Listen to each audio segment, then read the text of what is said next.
okunu kwembere emerira hansharo ya Uganda na Kongo yabunagana Henry Chintoro kurra polisi abwa kisoro ya hamyangu Orutaro rwimukiro mu ihanga rya Democratic Republic of Congo nchiro ekigemeseriza abantu kunjiro mu Uganda Erafe katinga security n'ebitongole ebikola ku ba refugees kyetugezaako okukola kwe kulaba nti tuyamba abantu bano abali ababundabunda okulaba nti tubatwala mu kifo ekituufu gye balina okubeera nagira ngo abe byokwelinda n'abandi abarokuteekateekwa ho bahinguzo kugira ngo empunjezi bazihebunagana bazitwara mu nkambi ya Nyakabande obwe barinzire office y'enganzi y'ihanga kubitahamu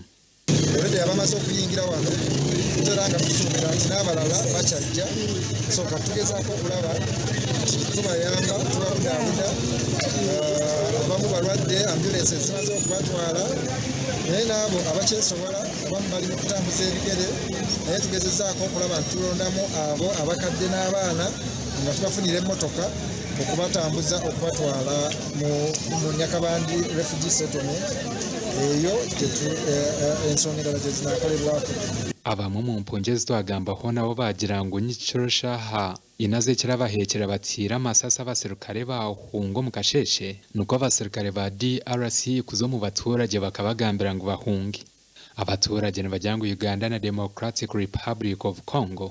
bashamirira kutaha mu nshongezi bakazitereza I'm calling upon the humanitarian workers from UNHCR, from Red Cross to come here in Kisoro very fast because people are flowing like river. There are so many children, so many women, and this kind of influx is going to impact on very many issues, including the disease risks, including community and host challenges. They are hosting, we don't know where they will settle.